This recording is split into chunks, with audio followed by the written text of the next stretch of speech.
Yo, welcome to episode 11 of the Elite Wrestling Club podcast, where we explore individuals' dreams and the unwavering persistence to achieve them on and off the mat. Hi, I'm your host, Lance Runyon, and I'm thrilled to have you join us for another inspiring episode. In this episode, we will be going behind the scenes with Michael Blockhus, who is a current professional MMA fighter, a former Minnesota wrestler, a three-time Iowa High School state champion, and an NCAA All-American. We will share personal stories and valuable insights, and we're excited to bring you a fascinating conversation that will inspire and motivate you to chase your dreams and achieve greatness, both on and off the mat. So without further ado, let's welcome Michael Blockhus to the Elite Wrestling Club podcast world. I want to give a shout out to our sponsor of the episode, Iowa Ortho. They're situated in the heart of Iowa. Iowa Ortho stands as a premier healthcare provider specializing in delivering top-tier orthopedic care to both the local population and individuals from further afield. Whether you're dealing with a sports-related injury, arthritis, or any other orthopedic concern, the committed team at Iowa Ortho stands ready to assist you, aiming to restore your comfort and help you return to your regular activities. With a broad spectrum of services available at 9 easily accessible locations throughout central Iowa, they accommodate for all your needs. From simple consultations to extensive treatment plans, scheduling an appointment is a breeze. Simply visit their website at www.iowaortho.com or give them a call at 515-247-8400. Moreover, for wrestlers and athletes, they provide an innovative body composition scan utilizing a DXA scanner. This highly precise test measures the distribution of fat, muscle, and bone within your body. This vital information can be instrumental in tailoring your training and better understanding your body's specific requirements. And this service is available for a mere $40. So whether you're an athlete aiming to elevate your game or an individual aspiring for a life devoid of pain, Iowa Ortho is your go-to destination. Discover what they can do for you today. What's up? How you doing? Good, man. How are you? I'm good. Just living life down here in Florida. Weather's nice. Can't complain. Start your day with a little cold plunge and a cup of coffee. Yeah, every morning. Kind of started this maybe a month ago, where we took like a cattle trough and hooked it up to like a ice chiller. So we get it down to about 40, 42 degrees and hop in there in the morning and kind of just wakes you up, starts your day right. And I mean, it's been working for a month. So Huberman talks a lot about it in his stuff. He's a genius in that stuff. So yeah, I love it. It's good. Yeah, that's perfect. What kind of coffee you drink this morning? I'm just like a medium, whatever roast. Doesn't even matter. We just buy freaking Folgers or some shit that's whatever, buy it in bulk. Nothing crazy. Let's get a little background of your wrestling. If you want to talk about how you got started in the sport and what age and kind of what drew you to it. Yeah, so I was like 6 years old, I think, when I started wrestling. I was a little kid with a lot of energy, and my mom was like, "We need to get this kid humbled like real quick and just something to wear him out like during the day." So she like threw me in a wrestling practice, the Cresco Youth Wrestling Club, and that's kind of just how I got started. And she like wanted me to go out in there and get my butt kicked, which I ended up being a little decent at it when I was pretty young, just because I was athletic, more athletic than the younger kids. But then I went to state that year, actually, I think, and ended up like placing at the kids' state tournament. My first couple years, whatever, wrestling. And my mom's like, the little shit ended up being good at it. Like, she's just like, well, that backfired, whatever. But in the long run, like, it set me up to where I'm at today. But that was pretty much just how I got started. Was this little kid with a bunch of energy, and my mom was like, we need to bring him to the wrestling practice and wear him out and humble this kid. It ended up working out for me. But yeah. Started. Was that at just like a Cresco youth club or? Yeah, I mean, it was just the local Cresco kids, probably 30. We had a lot of kids for a small town, 6,000 people or something like that. Just my coach, Mike Alvin, kind of just brought in a bunch of little kids and taught us the basics, really. I started off, well, I used to go just with my dad. He's a freaking big man, and I'm just a little 6-year-old, like, I don't even know what, way back then. But he would just, like, I would work double legs on him or, like, half Nelson, super basic stuff. And we'd go up to the fitness center outside of practices because there's only a couple practices a week, and just to try to get ahead of the curve. And yeah, just went to local youth tournaments until like junior high, really. And that's just how I got started. Yeah, I mean, there's a lot of history in Cresco too. A lot of good wrestlers come out of there. For sure, yeah. You go in there, and I mean, you can drive down the Iowa Wrestling Hall of Fame's in Cresco, which a lot of people don't like realize. Northeast Iowa, the history in wrestling there. It's older now, but I mean, the people that have come out of there, it's crazy. Like multiple state champs, national champs, and they've even had a couple Olympians come out of there. Tom Peckham, Dan Gable preaches a lot about Tom Peckham. He was like one of his main training partners at Iowa State, and he ended up wrestling at the Olympics, and I think he got fit or something like that back in the day. But yeah, it's a rich history of wrestling school and stuff. Who would you say your biggest inspiration was as a young kid, starting wrestling or even growing up through high school? I mean, like a lot of people, I would say my dad, just because he's the one that I would just go and work out with and kind of took the reins and helped me out and get ahead of it. And like my parents have just done everything to help set me up to where I am today, whether it's paying for all this stuff that I go to, help like put me in the car, for driving me all over the state for practices, I mean, tournaments, whatever it is. Yeah, but I would say my dad's a big like the guy I look up to for that stuff. Like he kind of got me started. He wrestled a little bit in high school, but not really that much. He's kind of a man. He ran cross country, so I give him shit about that. But yeah, he's really the one that got me started with it all.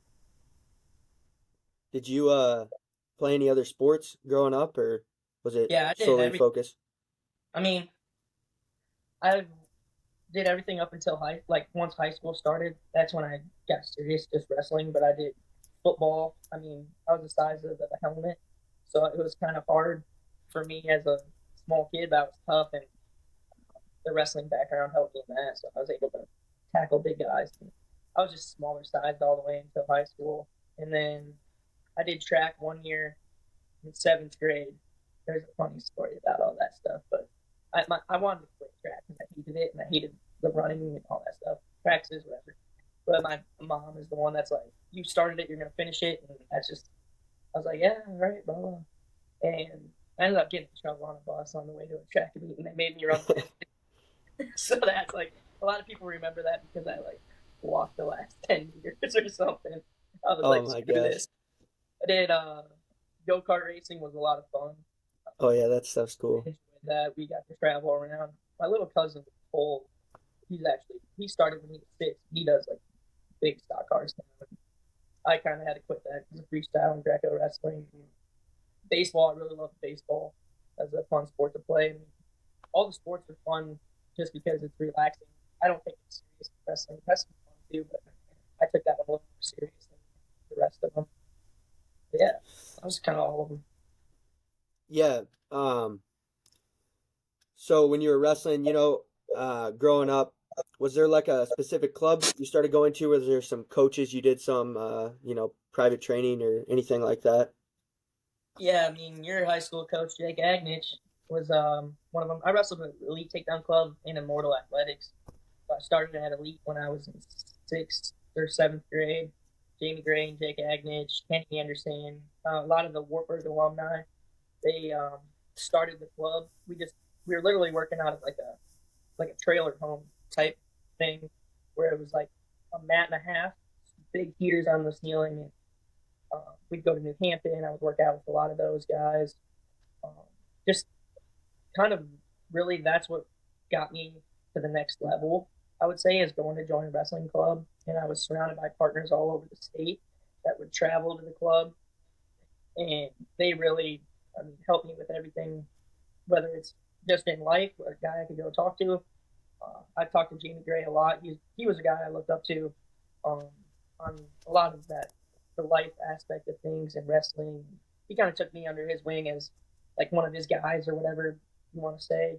Our styles matched up a little bit, and still talk to him to this day. Jake, all them guys, they're gonna be coming out for the fight in August.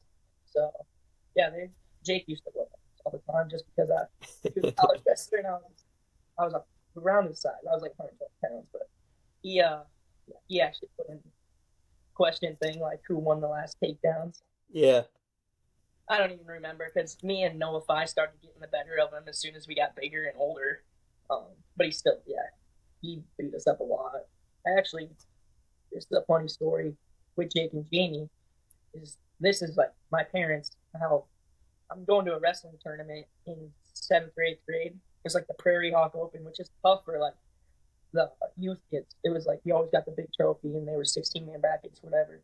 And we're on the way to the tournament, and I gave my mom bad attitude or something, and she like stops the car, and my mom and dad turn around, they drive home, and the coaches are like, "Where's Michael?" Like calling my dad, whatever. And he's like, he gave his mom bad attitude, so we drove home, and I was like crying, like this is whatever's going on.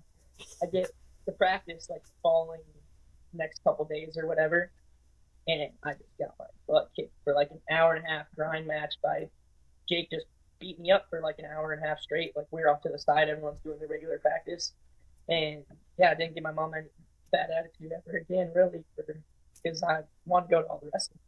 So yeah, it was good for me. Yeah, I mean, I guess they gotta teach you somehow. I mean, Yeah, it's better than I don't know. I guess there's a lot of different ways you could yeah, punish, but missing out on the tournament's probably I'll one of the take that. better ones. Yeah. Yeah, I mean, Jake obviously sent in that question, but I coach at Southeast Polk. Um, like you said, he wrestled at Warburg, so I mean that's a good guy to have in your corner. And Jamie Graves, is he still out doing like beat the He's street in New stuff? York. He's working business stuff Okay. out there. Loves it, killing it out there. So yeah, they kind of both went their own ways, and that's when it split off and get into this like the Mortal Athletics with Cruz. Um, Coach Cruz. He was he's strength coach at UNI, and um, he kind of took the club over. We rebranded, changed the name, and we started working off at UNI, Waverly, kind of those areas. And yeah, I mean, I don't even know how old I was, freshman or sophomore in high school when that started. And we were kind of like the OGs, like a couple of us out of the crew, where we worked a lot with crews, and it kind of the style changed a little bit. I would say, like instead of like we were more technique and a little more grind. Um, we did a lot of like play wrestling and just kind of had like cycles of certain areas we worked on, which I like, and I really progressed with the club, and we got to kind of create a really strong bond. I still talk to Cruz to this day, and he helped me a lot in everything, whether it's one-on-one meetings, talking about like weight cuts, all that stuff. Like, um, yeah, he took the Mortal Athletics Club over, and he's killing it. I mean, yeah, I don't even know how many kids now. I'll go up there once in a while and roll with them, but they got a Yeah, lot of that's what good. I was gonna say. Yeah, I was gonna say it's he, probably a lot different than when you started because they got to run multiple practices now. They got probably 100 yeah. kids. Freaking There's barely any room to like roll in there. When I went in there, you gotta almost split it into two live groups or groups of 4 or 3. But yeah, he's killing it, and they got good quality kids there. Like they care about wrestling. They're gonna do whatever it takes to like be good and be a good person. And yeah, they all kind of have their own crew. I saw they started some whatever the Friday thing is. They have like their own IAWC, whatever that means. Friday, it's Friday or yeah, almost Friday. yeah. So they like post on that. And they're kind of a goofy, funny crew, but that's the things I love most about wrestling is like going to camps and tournaments and stuff, and you're just with your boys hanging out and kind of just goofing around and having fun with it. And that's the most important thing is that they're having fun with it. And they're killing it. I mean, the cadet team or whatever, they doubled up, right? Yep, yep. They had a lot of kids on that team that are going to be really good, college, high school, whatever. So I'm excited for them. Yeah, it's crazy when you mentioned elite takedown club. I remember going to some camps over at the Wartburg. I don't know if they still wrestle in there at all or not, but it was like a building kind of went down, and then it had like a platform, and then Yeah. locker room, all that stuff. Yeah, it was sweet. I mean, they took a junior high school and kind of redid it. They took like the classrooms and made them dorm rooms, and Yeah, yeah, like the cafeteria. Like it was a cool place to go to camps at, and the wrestling room was sweet. It was in like freaking down under dungeon type thing, and yeah, there's quality kids, all the best kids in the state. Like they come to yeah, the camps. Yeah, definitely. Um, it was good. so I mean, moving up through youth, would you say you started doing more like travel tournaments across the country, like more middle school, early high school, or Yeah, I did would say you? middle school. I started traveling the country more, where I got to like seventh or eighth grade, I think, is when I started to travel the country with elite and all this stuff. We hop in cars and just carpool to places.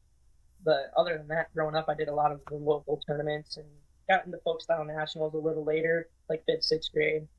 Um, those were tough. I mean, the tournament then, you look at the brackets and you can see like some of these guys are all Americans in college that you had in your brackets. Like you, that tournament was tough. And California, I know, always brought like tons of people to it. And yeah, but not until like junior high, high school, I really got into traveling across the country, because I know one thing like college coaches look for is like people that go out and compete, and they watch all these big tournaments and like kind of pinpoint athletes. But like one thing I can recommend is if you go out and compete and they're going to see your name at all these tournaments, like this kid's wrestling everywhere, and then they'll start to pay a little more attention to that kid. And that's how I got noticed. Is I would go out and compete everywhere. I went to Flow Nationals, Virginia Beach, Oakstown Nationals, Fargo, like all over the country, whether you can afford it or not. I mean, that's another thing. But um, kids these days, some of them, if they have a little rink mixed with flow wrestling, whatever they count it as, they are scared to go compete and put that pressure on them. They're scared to lose. And I lost a ton, even in college. Growing up, like high school, college, I lost a lot to the best kids. But then that's how you learn from it, right? You learn from the failures. You hear from everybody, and that's what you got to do. You got to go out and compete and just have fun with it. Wrestle hard. You don't got to cut a ton of weight. Like just go have fun at the tournaments and get out there and get the experience under your belt. And it'll pay off in the long run. It's fun too. Yeah, I mean that's huge advice, especially for young kids. I mean, it's always about winning. I feel like especially with some parents these days, it's kind of if you're not Yeah, winning, you're running sprints or getting smacked up or whatever it is. It's like yeah. I think the parents are like some of the they're gonna hate if they watch this. They're gonna hate to hear it, but like back off. Like, leave your kid alone. I know my dad. He stopped as soon as I joined elite. Is when he's like, there's nothing I can teach you anymore. Like, I only knew the basics, and I trust these guys. This is like go do your thing. And for the most part, he's hard. I mean, straight up. Like that's how I wanted. I wanted him to tell me like he's gonna be like you're wrestling like he has chosen words that I probably won't say. He's like you're wrestling like a wimp or like you pull your head out of your butt and shit like that. yeah, Where like I'm happy for that, but there are parents that like are super hard on their kid and they'll watch like a kid's seventh grade, sixth grader tournament and they're like bring him to practice the next day and this is what you're gonna work on and blah blah blah. They're hard on him. It's like just back off. Like you're gonna burn your kid out by the time he's sophomore, junior in high school, and he's not gonna enjoy the sport anymore. And it's almost like these parents want them, which I get. It's their kid, their son, their daughter, whatever, and they care about them, and they almost want to win it more than they do. But it's like you just gotta let them take the reins themselves and trust in the coaches. Like the coaches know more than some of these parents have never wrestled in their life before, and it's like you're really trying to tell your kid who's been wrestling since he's 7, 6 years old what to do from his match. It's like, how about I throw you out there, watch you wrestle? You'll look like you have your head cut off and not know what you're doing. Like, seriously, just back off and let the club coaches, whatever, do their thing. yeah. I mean, you made a good point about learning from failure too. I mean, that's a huge thing. I mean, losses aren't supposed to be a bad thing. That's how you grow. That's how you develop. That's how you get better. It's how you find things to pick up and focus on for your next week of training. But like you said, I mean, the parents shouldn't be the one Yeah, correcting that. let the club coach take his notes and go into practice the next week. I mean, be Exactly. ready to go. For sure. Um, so moving into high school a little bit, obviously, 4-time finalist, 3-time state champ. You mentioned Flow Nationals, All-American there, All-American at Fargo. Kind of did it all. If you want to talk about your career in high school, a little bit, how it started, you know, where you started, how your mindset shifted throughout. Yeah, for sure. Yeah, I mean, my freshman year, I was 106 pounds, and then by the time my senior year, I graduated 138. So it's kind of going through that puberty stage of growing, and it really changed my wrestling too. Like starting off my freshman year, I was tiny, like 109 pounds, soaking wet, um, going to all these tournaments, and ended up winning state my freshman year and had a good year. I had a loss to my buddy Noah Phi, who we've wrestled a million times and ended up being teammates in high school later on. Um, but yeah, we battled all the way up until even the state tournament. I had a good, solid state tournament. I wrestled. A lot of people might know Gale Sieberta. He was like a really Yep. good younger kid growing up. Good track athlete. I mean, state champion track.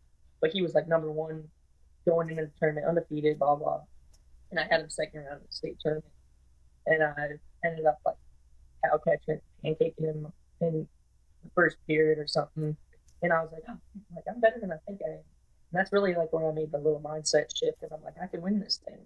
And went out there, ended up winning the state tournament my freshman year. Sophomore year, I got second. I lost to Josh Portillo, who wrestled D2, I think, at Kearney. He was good in high school. He was really slick. And we had a close match. Um, but yeah, that was really where I learned from the hardest failure, I would say. Was like one of the biggest losses where I felt like I was stabbed in the chest. Um, I literally took my medal and I was like threw it off to the side. I was like, this sucks. Like, whatever. I need to go back to work. And but really, it's like just you got a good state tournament. You got second. Like you can't dwell on it. Like you can't just let it keep over you for a long period of time, or you're never going to learn from it and get better. And my parents are like, we're so proud of you. Like they're supportive no matter what. If I lost or won, and obviously I felt crushed from it, but it's like you look back at it now, it's like it's not that big of a deal. It's a wrestling match. You learn from it, and it ended up paying off in the long run. I ended up transferring to New Hampton. There's a long story behind that, but people don't need to hear it. Whatever. Had solid partners there, Keaton Gertz, Noah Phi. We had a really good team. We ended up winning the state duels the next 2 years that I was there in high school. Um, a lot of props to my head coach, Nick Heenan.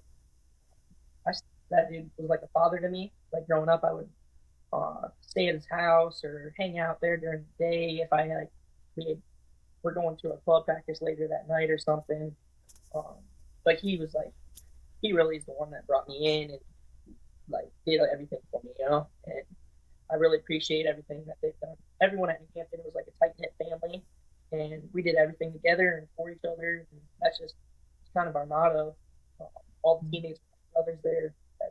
I really enjoyed my time there, and still talk to a lot of them this day. Ended up winning whatever the Dan Gable Award my senior year. Had a good year. Had actually like made a little bet with my high school coach. He's like, didn't think I could get over 40 pins or whatever. Matt Paulus, he coaches there now. And he's like, I'll get you a steak dinner or whatever. And I was like, all right. Ended up, because I never pinned anybody, like really. And then I ended up having like over 40 pins. But that was like a fun story growing up in that senior year. And then when the Dan Gable Award go up, wrestle at the Pittsburgh Classic with the team Iowa. Had a good year at Fargo. Lost second round, I think, and then went 8 matches on the backside to get third. And Yep. what was cool about that year is all of the guys in my class that were going to UNI. I think we had 99% of them won the state title that senior year. And what's all my class that was going into UNI were all Iowa boys. So we're all like homegrown boys, all won the state tournament, go to Fargo, and it's like me, John McConkey, Tyrell, I think, a lot of us were going for third at Fargo, and it was really exciting going into college because you had this class that was homegrown Iowa. They were top guys in the country, and we all like took pictures of our bracket state tournament, go to Fargo together, and that was just like a cool thing you don't really hear about a lot. Is like the whole recruiting class is from one state, and Yeah. they were really good, and ended up going to UNI for 3 years, 2.5 years, something like that. And yeah, I just grew a great bond with those guys, like because I wrestled with them in high school, and then we got to go to college together. And, I mean, the freshman transition, you know how that is. It's one of the best years of college of your life, I think. Like, this is where you learn pretty much everything, whether it's toughness side of things, balancing your school, your wrestling. Yeah, I would say for future high schoolers going into college, don't take that freshman year for granted. That's where you make the biggest jumps.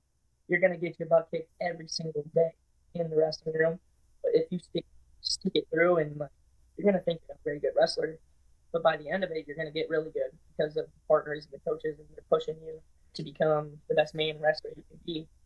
And that was really what I gained out of that freshman experience. Just that tight bond with your brothers, and just that grittiness of just pushing through, getting your butt kicked every day. I had partners like Max Thompson, Josh Albert, Joey Laser, all these guys that were top guys in the country, and they're all around my weight class, and I was super blessed to be able to wrestle with them every single day. Even Doug, like, he was around my weight class, so it's like, yeah, I'm getting put into the ringer with killers right off the bat. And I ended up moving there right after high school, like weeks after high school. I moved right to college. I was like, let's get this on the road. Like, I want to get started right now. And yeah, that was the best year that I could have had, like getting my butt kicked and learning from it. Ended up going to Midlands that freshman year and getting fourth or something. Like, me and Albert could have wrestled in the finals, but I lost to Max and mirrored in the semis, I think. And Albert ended up on the tournament. I was happy for him. This kind of just shows you like the depth we had that year, and just pushing each other every single day. And I'm super grateful for Albert, Max, all those guys that kind of took me under their wing and showed me what it takes to like get to the top. You're gonna have to put your head down, go to work, do the right things, eat the right things. You do all this stuff, and it'll pay off in the long run. And I really looked up to those guys, and super thankful for them to this day. Yeah, I mean, you talked about just all you Iowa boys. I think that was one thing that was a huge draw for me, to UNI. It was like I saw you and Drew and Kyle and John and Tyrell. I mean, you had Gable. I mean, all Iowa boys, all super successful. Yeah.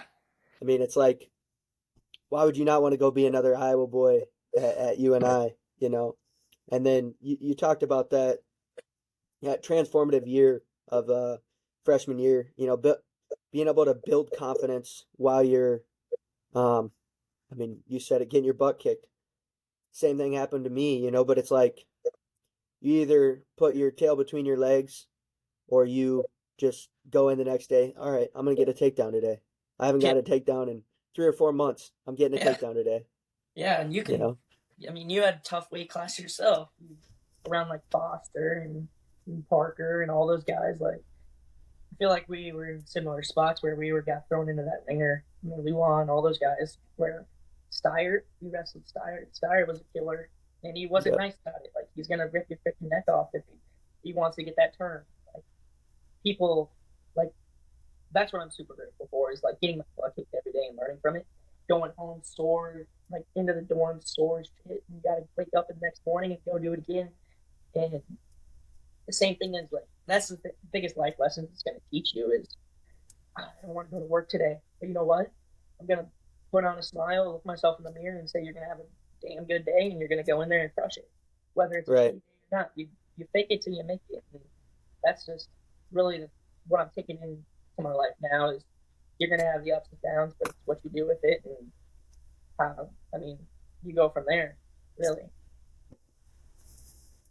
Yeah, and I think it's huge having guys like Max and Albert and those guys I mean, even anywhere you're at, just being under the wing of successful guys that have been at the peak, of college wrestling. They've had big wins. They AA'd at NCAA's, and being able to learn from them in that freshman year, and then using that to your advantage, throughout the rest. But yeah, I mean, obviously, freaking NCAA qualifier, the next year, and it paid off, that freshman year, getting your butt kicked. Yeah, If you want to talk about that a little bit. yeah, we can talk about that COVID year. That's the year NCAA's got canceled, so that was my first year being a starter at 141. We had a pretty solid team. Jacob Schwarm, Scuds, me, Max Thompson, who was a former All-American his freshman year. Yeah, fifth maybe, but he was a killer. He was always top 5 in the country. Yeah. And Steyer, 57, I think 13 feet were in and out or something. But Bryce Steyer was top guy in the country. He was having a hell of a year, and he was getting bonus points, I think, at almost every single match, and was a top 4, top 3 guy going into that tournament.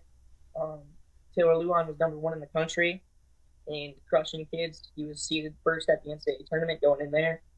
I was having an up and down year at 41. I had the weight that was pretty tough, but we ended up beating Okie State, I think, that year, and that was when we were in the McLeod, and it was that first time where you really see a lot of the fans came together and filled up the McLeod, and it was a super exciting duel.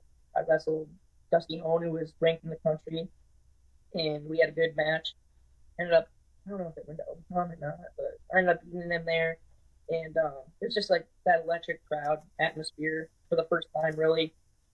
You really felt that. And that's where we really we got over that next hump, was when, like, you beating the top 3 team in the country is a big deal. And we kind of let that ride into the next whatever, going into this. Went to Big 12s, we had a good Big 12 tournament. We qualified 7 guys, maybe, something like that. We were going into days with a pretty solid team and a lot of guys that were seeded top 5. And going into the tournament, I think we were, a week out or something when it got canceled. We're all getting ready to go into practice. We come in, and this is where you really feel it in here. I know I have 3 years left, and this is these guys' last season. And there was a lot of seniors on that team that were really having good, solid years, and they were going to All-American and maybe win the tournament. And I think Doug tells him, like, yo, the tournament got canceled. Like, I'm sorry. There's nothing we can do about it. We were all ready to wrestle in a freaking alleyway. Like, we didn't care. And you see those guys, they got crushed. It was like the world just dropped on them, and they start crying, whatever. And you feel that, like, super sad moment right there. This is these guys' last chance, where it just got freaking ripped away from them by the NCAA. And I don't know who runs that stuff or whatever's in charge of the canceling it. And you grow a lot of hate towards it, and your emotions are just roller coastering. But yeah, that was the toughest thing I've had to go through, like, through NCAA wrestling, just seeing your boys get hurt. I mean, the NCAA tournament just got ripped away from them. And then going from there, I mean, for me, it's like, yeah, this sucks. Like, I was seeded 12 going into the tournament. I've done pretty well. I believe in myself. And that's where you peak as the NCAA tournament. And I was ready to win. But, I mean, I didn't care for myself. Like, whatever. It got canceled for me. I'm not worried about that. I'm worried about these guys. Like, they just got it ripped away from them. It's sad. Sad to see, because you do everything for these guys. You have blood, sweat, and tears in the wrestling room. You're doing workouts outside of there. And you dinner with each other, like, all this stuff. And you care about them, really. It's like family, and sad to see that happen. And that's when we went into quarantine. You do all this stuff for the whole summer. We ended up putting a wrestling mat in our garage, and we can get into all that stuff too. But that NCAA, that freshman year, it was a learning experience, really. The emotions and all that stuff. COVID, made up disease that happened, and all that stuff. But yeah. Yeah, I mean, um, then you entered the transfer portal. Ended up at Minnesota. If you want to talk about, being in the portal and then what the process was like and how you ended up at Minnesota. Yeah, the portal was interesting because I didn't know how to approach it. And, there was a new rule where you can enter it whenever and transfer whenever. Really, it was just I wanted a fresh start. There's no bad feelings between anything or anybody. I can say this and get it out of the way, like just out in the open, so people can hear it. Because there's a lot of rumors that go around and people hear things and it's not necessarily true. But yeah, really, it was just for myself, and you kind of got to be a little selfish in that way. Like, obviously, I loved everybody there and my teammates, and I'm like, God, this is pretty hard for me to do. Like, people don't realize what goes the emotions like outside of what you're showing. Like when you're down in the basement by myself in my room, and I'm like thinking through things on like in your own head, and it's super hard. Where people are like, "Oh, he's selfish. He just transferring for blah blah whatever reasons." Like, no, like that's not what happened. And I really just wanted to get a fresh start, go somewhere and try something new. And it was a good learning experience going in the portal. I mean, phone being an NCAA qualifier, top 12 in the country, um, you're you're gonna get some calls, and my phone was blowing up, whatever, for about a solid week, and I was like putting that thing away. I'd go work out just to get some free time and clear my head. But I'm here on Zoom calls talking with all these coaches, and the transfer portal was different for me because that first year when I'm getting recruited in high school, coaches are going to feed you a lot of BS. That's like it's their car salesmen. Like they want you to come to the program, and they're going to sell it to you. Like that's their job. But then going into the portal, I'm like, I'm going to approach this a different way. Like I'm going to understand the team, the coaches, and where they're coming from, their motto, and how they approach things. And I mean, coaches that I already knew, programs that just feed you the salesman stuff. I'm like, nah, whatever, slide that one out of the way. Like I'm not going there. And I, I really was able to narrow it down. And Minnesota was a super great fit, and I grew a lot of best friends like going there. And Pat McKee, the McKee brothers, they're like family to me now. Like going there, it just felt right, you know. And Yeah. the coaching staff, everyone, they welcomed me in with open arms, and that's really I could relate it to a lot of the guys, like my teammates at UNI, where I'm going to Minnesota. It's something new. It's a Big Ten wrestling. Like we're gonna take this head on, and I grew tremendously from it, and made the move up there in November-ish. Got into an apartment, whatever, and it was different feel for sure. I mean, all the classes were online, so um, we go to practice, and that was pretty much all you did because of the COVID, and it really helped me grow as a wrestler and as a person that year because I was solely just focused on pretty much wrestling in school. There's no outside distractions. Go into practice, walk back home. Like this is just a repetition every single day. And I began to grow with my teammates a lot that year. They welcomed me in. Me and I mean Pat McKee's one of my best friends now. And we did everything together. Like hung out, whatever, go out, wrestle, whatever it was. Like he kind of grew as a brother to me and probably will be for the rest of my life. And I'm really thankful for like him and his family and the coaches for welcoming me in and kind of making it feel like home. But yeah, it was a good experience going into the portal. I had a lot of people that were thinking about transferring or ended up transferring. They'd ask me questions, and I would always give them like straight up advice, like this is how it's going to be. And Yeah. I'm thankful for that process. Yeah, I mean, if you want to talk about the turning point for you, obviously you ended your career as a All-American. I think you had what 2 years, two 3. years at Minnesota, and then your third one All-American, right? Yep. So yeah, I mean NCAA qualifier both years, and then you know right there, close, a lot of close matches with some of the best guys in the country, and Mm-hmm. you kind of get over that hump and get that All-American status. You want to Yeah. talk about that a little bit? Yeah. Um, I would say the biggest thing is like the guys I was surrounded by. I mean, Gable Stevenson is one of the best wrestlers to ever walk the planet, and he was one of my good friends and still is. Like we talk FaceTime all the time, but being able to see his mindset and how he approaches things, he just knew he was the man, you know. And I kind of seen that, and I was like, this can be me. Like I can beat these guys. I know I can. I have very good wrestling skills and a mindset to break anybody that I'm wrestling. Like I'm gonna outwork you, I'm gonna out hustle you, and I'm gonna win this match, you know. And he was like that, but that's really what makes him able and how good he is just his mindset. He's a super good wrestler. Athletic ability and skills is beyond anybody in his weight class. Like people just can't keep up with him, you know. But that's not what makes him the better wrestler. It's his freaking mindset, you know. He believes like he's the best in the world, and even better than that. He believes he can be the best, whatever pound for pound it is. And I got to see that and learn from him. I think that's where I made the biggest jump. Is my first 2 years at Minnesota, I was a good wrestler, whatever. I was beating guys, like certain guys, top guys in the country. Then that tournament rolls around, and you start to get the nerves, you start to get the weight on your shoulders, and you kind of choke up in the matches a little bit, and you don't trust in your whatever. Like I'm gonna be straight up, didn't trust in my wrestling. Like froze up a little bit, and you don't open up as much, and you're not going to score points that way. Just trying to wrestle matches close, especially at the NCAA tournament. And then I got to see Gable win. Super happy for him. He won his first NCAA title. And then he went on the following year and won the second. But watching him win that first one, his emotions, like you could really see, he was like his heart just melted. Like winning that tournament, he finally got over that and got the job done.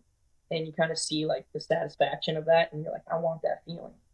So then going into my senior year, I was having a good year. Like throughout the entire year, I was beating really good wrestlers, and not only that, I was turning kids on top, getting riding time. I'm not very like I wasn't the best top guy, but I turned into it, and it's not like my skills got better. It's my mindset. Like just hold this guy down a couple of seconds longer. Wear on him, start to break him down, stay a little bit heavier. Things like that started to add up. And I owe Luke Becker, my coach over there, a lot to this. Like, we would talk, like, he would almost get, like, super frustrated because he cares so much. And he wants me to be able to get over that hump and beat these top 3, top 4 guys. And I was like, you know what? Like, I'm gonna try to 30 seconds extra. Like, I'm gonna be tougher on top. I'm gonna hand fight a little harder, like just this little stuff. I made the biggest difference and got over that hump. Going in the NCAA, Big Tens start from there. That's where I kind of opened up a lot of eyes because my coaches knew I was really good because I would wrestle lights out in practice, outside of that, and they can see me like every single day progress. But Big Ten tournament comes around and ended up wrestling Yaya second round. Yaya Thomas, who was an All-American, and he beat me in the duel, whatever, before. And I beat him second round there. And then in semis, I had an Indiana kid, and I've beaten him multiple times. And I was confident. I was like, oh, I'm going to get Big Ten finals. This is a big deal. Ended up beating him, and then I go in and wrestle Sammy Sasso, who's a national finalist multiple times. And I'm beating him pretty much the whole match. And I think all these guys are like, wow, like this kid is actually pretty good. And it's a loaded Big Ten. My bracket's loaded. Like the weight class was loaded. I had Gomez, Shane Mendez, like all these guys that end up placing at the NCAA tournament. And I'm opening up a lot of eyes because I'm beating kids I'm not supposed to beat. And then I'm not taking a back seat to a guy like Sammy Sasso, who's one of the top kids in the country. It's like, I don't care, really. Like, it's a wrestling match. And I go in there with that mentality and mindset. Like, I'm calm. I'm like, whatever, here's what it is. I'm going to go out there and wrestle my ass off, and that's just how it's going to be. I don't care if I win or lose. Like, it's whatever. It's a freaking match. And after that, I really opened up a lot of eyes going into the NCAA tournament. They're like, oh, this kid's kind of a dark horse. He might be able to All-American. Going to the NCAA tournament, same mindset. Like, the weight cut, whatever, it's going to be temporary. Like, I'm going to do my weight cut practice. Yeah, you're going to feel like shit, but who cares? The people out, the fans out there, like, the person you're wrestling, they don't care how you feel. so why should you? And I was just kind of processing that in my mind. Whatever, I'm going to get the weight off. It's my job. I'm going to get the weight off, and then I'm going to go wrestle. And I'm going to wrestle the best I can. And that's all that matters. Like, who cares the outcome? Going to the tournament, I've had, the bracket actually got redrawn. So I was supposed to wrestle somebody first round, whatever. Was in a pretty good spot. And it got redrawn, and I was going to have to beat some top guys, which everyone's good at the NCAA tournament anyways. And I was like, all right, let's go. I had Victor Voinovich first round, who's a solid wrestler. He's a freshman, but it's like, I beat him before. I knew I was going to go in there and outwork him, outfight him. And ended up winning that first match. And then I think I had Yaya second round, who ended up beating me there, had a close match. And I was like, oh, shit. Like, there goes the national title. Like, I believed I could win it. And I know I could have. But it's like, you got to go get what's next. Just shrug it off, and ended up rallying on the backside. I don't even know how many matches I've had, but got the job done. And I had the Indiana kid in the blood rounds who I wrestled twice that year and beat him. I was not losing this match, no matter who the kid was or whatever. I was like, this is my last chance. Like, I'm going out there with a bang, leaving it all out there. Ended up winning the match, All-American. And as I All-American, I walk off the mat, and there's Pat McKee. He got beat out of the tournament. But he's there, he's giving me a hug. And I was really like, that's what I was happy about, was like doing it for my team and doing it for them, my coaches, my family. Not necessarily for myself. Like, I don't care whether I was an All-American or not. Like, I don't care, whatever, the accolades, whatever. Like, doesn't matter to me. But I do it for, like, everyone outside of that, my family, my friends. That's what I care about. And being able to see doing it for my dad. He's invested in me since I was 6 years old. Like I said, he showed me half Nelsons, all that shit. My mom, my grandpa, they traveled to everything. And being able to do that for them is what makes me happy and satisfied with my wrestling career. And that's where I was like, like, just exhaling. Like, the job's done. I did it for them, and now I can move on. So I just, like, whatever. Ended up wrestling Mirren, had a tight match with him, and then Mahler for the placing match. But it's like, got over that hump, did what I needed to do, and now it's over. The tournament's done, and it was a great experience. Can't look back, whether the wins and losses, everything I'm grateful for. Right. I mean, that's a huge piece too. Just taking advantage of every opportunity, leaving it all out there, and then in the end, just being grateful for it all.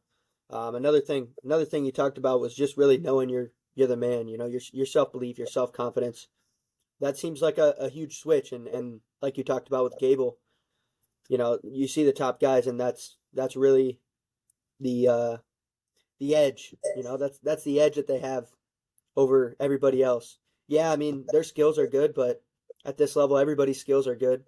It's really just believing and knowing that you're the man. And Yeah. the other thing you talked about was just not worrying about winning or losing, just going out there and giving it your all, giving it your effort, your 100% effort, your attitude's right, your mind's right, and you're grateful. I mean, there's probably not much more you can do for yourself than to have no worry, have no anxiety, have no doubt in yourself. And that's just putting yourself in the best place to succeed. So that's pretty cool. Yeah, I would say, I mean, if I'm going to give advice to somebody that's still wrestling right now, is like, who cares what other people think? Like, just focus on yourself and your family and friends. And outside of that, who gives a shit, to be honest? Like, go do what's best for you, and that's it. And I owe a lot of that to my buddy, the guy I moved in with down here, Logan Storley. He was a hammer for Minnesota, 4-time All-American, but he would, like, text me after a lot of my matches and watch it and just give me, like, little things to focus on. But the biggest thing I take from him is, like, he doesn't care what people think, and he does whatever he wants. Like, he does what Logan Storley wants, and that's it. Like, your opinion doesn't matter to me, and I'm just gonna let it fly by. The media, all that shit, like, who cares? That's their job. They're supposed to, like, get people fired up. That's for the fans, whatever. Let them do their thing. A lot of it's people sitting in the picking basements typing on a computer anyway. Like, they don't know shit about what you're doing, what you're going through. And that's what you got to focus on, is just yourself. And outside of that, there's millions of people in the world. Who gives a shit what they think? Like, do what's best for you, and that's it. Yeah, man, that's awesome. I suppose we should probably talk about your transition to MMA a little bit. Um, if you want to talk about, just getting started, moving down to Florida, um, your training. Yeah. Um, this was a tough decision for me because I had another year of eligibility to wrestle, and I probably would have been one of the top guys in the country that threatens the NCAA title, which I knew I could go and win it next year. But I was ready to move on. Like 6 years in college is just not a thing for me. Not a big school guy. I don't really like it. And outside of that, I loved wrestling. But it's like, what's next for me? I want to go. I want to go fight. Like, I've wanted to fight for multiple years, and this was just like, it's time to move on and go do this next thing in your life and in your career. Um, yeah, I mean, tearing up. I was tearing up in practice one time because I made the decision. I told my teammates, and it's hard to leave those guys, and leave your home and go do something you're not comfortable with. And I packed my stuff up. I moved out of my apartment, put whatever I can in my car, and drive down to Florida. I moved in with my buddy Logan, who's a former Bellator world champ. Like, he's been there, he's done it. And he's kind of taken me under his wing, and he's like a mentor, a guy I look up to. And so now I'm down here. I'm in I train out of Killcliff FC in Deerfield Beach. They're loaded with guys, top talents, top people in the world. But not only that, they're good human beings. Where a lot of these gyms you look at that are recruiting people to come and train at, they like do whatever is best for them. And outside of that, they could give a shit less what you do or what happens to you. Where this is, I could kind of it was like a home for me, and a lot of the wrestling programs I've been with, it reminded me a lot of that, like that family atmosphere where everyone cares about each other. They're going to help each other.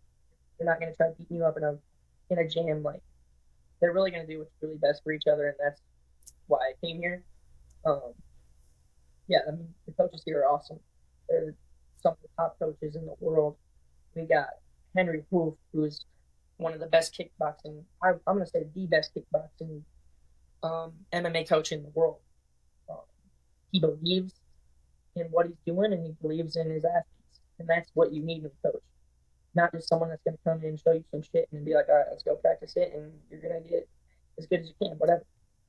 We got Greg Jones, who's multiple time NCAA wrestling champion for West Virginia. He was very dominant in college, and he's our MMA wrestling coach. And his mindset about things, like, just smothering people, really. And I love it. Like, that's how I've grown up, Midwest kid. Like, this is like the perfect fit for me. We got Jason Stroud, who's another striking coach of ours, who's very technical, and like, he studies so much freaking boxing and striking, where um, what he says you're gonna listen to. Like, whatever any of these guys say, you need to listen and just open your ears up and be like, all right, like, I'm willing to learn. I feel like I'm a 6 year old starting wrestling again with the MMA stuff, and I've already progressing with, and I've been here a month and a half, whatever, in the gym training. And I'm like, oh damn, like, I'm gonna get really good at this, and I'm starting to believe in that. And it's a fight, man. Like, MMA is a different ballgame. You're getting put in a cage with another man who wants to technically, like, kill you in a cage, right? It's kind of Right. like that gladiator feel. And I'm going in to training every single day with top guys in the UFC, like Bellator, PFL, whatever it is. And it's all people from all over the country, all different styles: Brazilian Jiu Jitsu, kickboxing, Muay Thai, whatever it is, wrestling. And I'm training with them every single day. They're the best in the world. Like, I didn't have that in wrestling. I'm not training with world champions every single day, multiple world champions. Down here, I am. Like, and that's where I can see my gains coming like this. And I'm like, oh, yeah, I'm gonna go get a freaking belt one day, and it's gonna be exciting. Like, I'm gonna do this, and I'm taking it head on.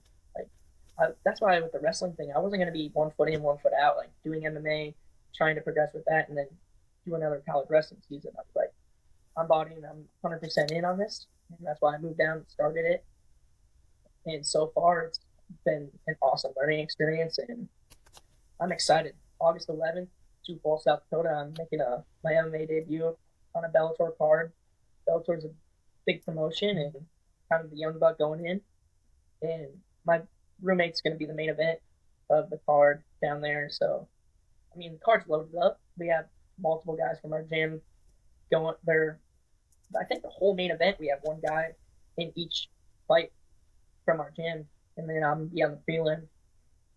But yeah, dude, like every single day is a learning experience for me. And that's where like my mentality side of things is like, I'm going to absolutely crush this kid. And if he ever hears about this podcast, hopefully he watches it and knows that he's going to get like put in a hospital after this fight. Like I'm going into this thing with the mindset it's kill or be killed in there. I'm freaking pumped, man. Like this is different. It's different. You get to punch someone in the face for a living. It's not made for everybody. I love it. Right, and you've developed that self-confidence, through your wrestling and being able to have that early, first fight coming in, knowing that you're the man. That's going to be a huge difference, and I think, people are excited to see what you can do in the MMA world. You want to talk a little bit about your transition and what has been the most challenging thing, from going to wrestling and then now MMA. What's similar and what's different and what's been the hardest thing? Yeah, a lot of it's similar to like wrestling, and the mindset is where you're gonna beat a lot of guys up. Their wrestling skills are not even close to where we're at because we've been wrestling our whole entire lives, and it's one of the hardest skills to teach is wrestling. So like having that backbone going into MMA is one of the most important things if you want to be a fighter. Jiu-jitsu, obviously there's like little things in there, but you stick to your wrestling. You hold a guy down on his back or something. Like there's little things. You're staying heavy, like by whatever. There's little things like you're gonna tweak because you're an MMA fighter now and you don't want to get put in certain submissions. And on my feet, I'm working on my feet a lot. Striking, it's similar to like being in a wrestling stance, but you're standing up, right? And keeping your hands up instead of down, catching your legs, and like there's little things, little tweaks that you got to focus on. But outside of that, like wrestling's the greatest backbone for it. And making that transition, I'm lucky that there's a lot of wrestlers down here. Logan was a wrestler, Michael Chandler, Darren Caldwell, like all these guys that were top guys in the country wrestling are now top MMA fighters. And Greg Jones and Henry, like a lot of these guys, they help me make that transition, tell me a little bit of tweaks, what to do, and they'll relate it to wrestling. Like, hey, just like taking a shot, like your jabs and stuff, like your little feints and level changes, like a lot of it's similar where like I'm able to pick it up quicker than the average person that's just trying MMA. But yeah, it's been a good transition and I'm starting to really see growth. The first, whatever, 3 month, whatever it's going to be, first year, you're going to get your butt kicked just like that freshman year at college, where these guys are top guys in the world and they're going to piece you up a little bit and you're going to learn like how to take a punch and if you really want to do this, that's why like people that talk about like they want to be an MMA fighter, whatever, blah, blah. All right, then come down, train. And if you can make it whatever, a month, 2 months, getting punched in the face and doing all this stuff for a living, like, all right, then maybe you can be an MMA fighter. But like, it's tough. Like it's that mentality, the wrestling mentality thing is really what's helped me make the transition. And I'm like, I love this shit. Like this is what I was made to do. God put me on this planet to take this path in my life, and that's what I'm excited, man. Like I'm learning every single day, and I don't want to sit at a job and whatever, sit at my desk and hate my life every single day. Like some people, yeah, that's what they embrace and that's what they love to do, but that's not for me, man. Like I'm gonna do this stuff while I'm young and while I'm active, as long as I can. Then I can whatever, maybe start doing stuff with the business side of things and take my education that way. But as for right now, I'm gonna take this MMA career head on. I'm gonna be good at it. I know I am, and I'm excited to show my skills August. Heck yeah. Are there any specific MMA fighters who influence your style and approach to the sport? People you look up to, anything like that? Yeah, I've got to work with a lot of guys down here. Storley's helped me out a lot. Obviously, I've mentioned his name. I get to train with him all the time. Mitch McKee, he's started a couple years ago and he's killing it. I think he's 4-0, and he's looking to make that next level jump into this field because he's been crushing guys first round. I get to train with him a lot. So, like, I look up to these guys, and I get to work with them every single day. I don't know, like, fighters that I really look up to, like, I pretty much everyone, man. Like, it's just like I take information from anybody that's been around this sport for a long time because they know more than I do. Like, I can help them with wrestling, and they can help me with striking. Like, really, guys you've never even heard of, I'm working with, and I really respect what they're saying because they're really good at what they do, and everyone has their own skills and techniques that they excel in, and that's how you grow. Like, you fill a gym with that. He mix partners up all the time. You don't go with one partner the whole practice. You go with one partner one round, and then you switch it up. So you're seeing different styles and different skill sets all the time, and that's really where you make the biggest change and growth. You're giving each other tips and techniques. If they're beating you in a certain spot, like how to counter this and do that, and that's really where I'm seeing the biggest changes, and I love it. I love it. It's just like wrestling. Yeah, that's awesome. Well, I know the elite guys will be tuning in. Hopefully, everybody watching this will be too. Couple more questions just to finish up. Do you have any like books or podcasts that have impacted you? One book, like, I'm not a huge reader, but I did read this freshman sophomore year of college. Was just a Tyson book, Mike Tyson, just because, like, I really respected how he was just believed in himself and put his head down, went to work. Like, a lot of people just think of him as a killer, but really outside of that, he's a different person. I kind of like try to pick his brain and understand where he's coming from and why he thinks the way he does. And I really like think that I can just relate to a lot of things. Um, he turns into a different animal inside a cage, but outside of that, like, be a respectful human being and a good person. Like, don't act like a dickhead, whatever, around people just because you have a name for yourself and all this stuff. Like, no one cares. Like, there people out there that don't know what MMA and wrestling is, and they have no clue who you are. Whether you're the best guy in the world, whatever, they don't care. They're living their life. You go to a different country that's they're doing their own thing. You go there and they're like, I don't know who this is. Like, I don't really care what he's done. Um, but if I'm a good person and I'm respectful and I try to get to know them, then they're like, oh, this guy's cool. Like, I really enjoyed like being around him and spending time with him and stuff like that. Like, don't be a dickhead to people and just kind of talk to people and be respectful. Really, like, my mom has always taught me, like, if you respect others, others will respect you, and like treat others with respect if you want to be respected. And that's really how I approach things today. And I'm a little more mature than I was growing up as a kid and all that stuff. I was like, whatever, mom, I'm gonna beat this kid's ass. He's gonna be a dickhead to me. But now, like, kind of take a different approach and just really just try to get to know people and yeah, enjoy life.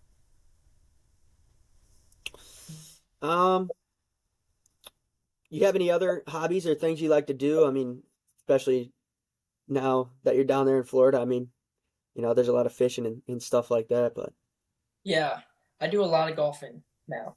So, like, my buddies Mitch and Logan, they're big into golf.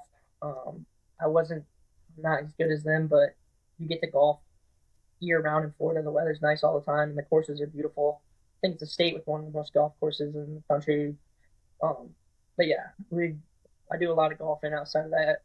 Uh, Hunting and fishing. I haven't got to go down here yet, but I've grown up hunting and fishing my whole entire life, and yep. there's really good hunting and fishing down here. Whether you want to go pipeline hunting now, whatever, gator hunting, like, all this stuff is going to be new to me, and like, I kind of want to go try that sometime. There's boar hunting and fishing down here is different.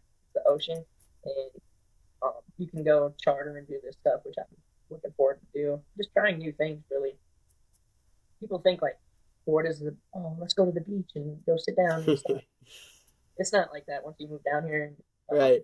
If you're like visiting, yeah, the beach is cool. Yeah. But outside of that, like, I'm not really a guy that just goes like sit by the beach. I want to do something active and like go do something outdoorsy and stuff like that. But yeah, I'm still learning like things I want to do down here and trying different things. Right now I'm in fight camp, so it's been a little more focused on that. But after that, yeah. All right, just to finish up, I got a few rapid fire questions. What's your favorite place to eat in Minneapolis? Minneapolis favorite place to eat? There's a lot of good steakhouses in Minneapolis. Dima's, Manny's. I mean, they're a little higher end, but I mean, Fogo de Chao. I don't know if anybody's heard of that, but pretty much any good steakhouse, I'm a big fan of.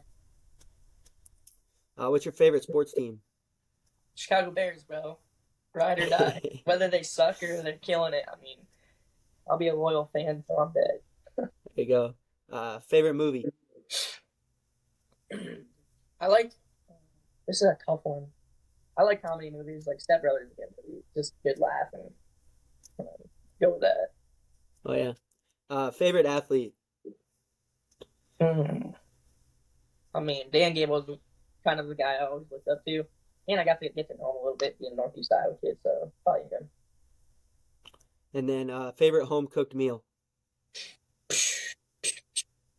I don't know. My dad makes a good ribeye on the grill. Probably that.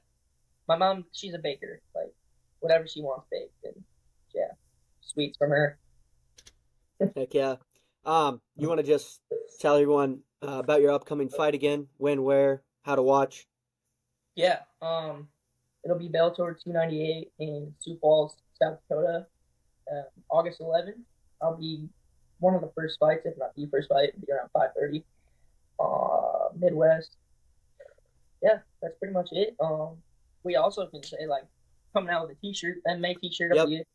with the Elite Wrestling Club. I want to do something with my boys and something local, so I'm excited for that. Be I think first MMA athlete or whatever Yep. coming out on here, so I'm excited to get that going. And yeah, I mean August 11th, come out if you can. Put on for the Midwest home team. Yeah, so Mike mentioned the MMA gear drop, which will be coming out this Sunday. So stay tuned for that. Make sure you get yourself a T-shirt and tune into his fight. So I just want to say thank you guys for listening to the Elite Wrestling Club podcast. We hope you found today's episode valuable and enjoyed our exploration of Michael Blockhus. To stay connected with us, you can hit the subscribe button to never miss an episode. We release new content every Monday. Leave a review on YouTube, Apple, and Spotify. Your reviews help us reach more listeners and provide valuable content. You can also visit the Elite Wrestling Club website. Follow us on social media for questions, topic suggestions, or to connect with our community. If you love this episode and you would like to donate to us, you can use our Elite Wrestling Club PayPal, which is located on our website. So you can go to elitewrestlingclub.store, click podcast, and then hit the podcast website button in yellow where you will see the donation heart in the top right corner. These donations help us to continue providing remarkable content for you weekly, as well as improving your experience for future episodes as well. Exciting episodes are on the way, so stay tuned and join us next time for more inspiration. Thank you for being a part of the Elite Wrestling Club podcast world. Keep exploring within to inspire others.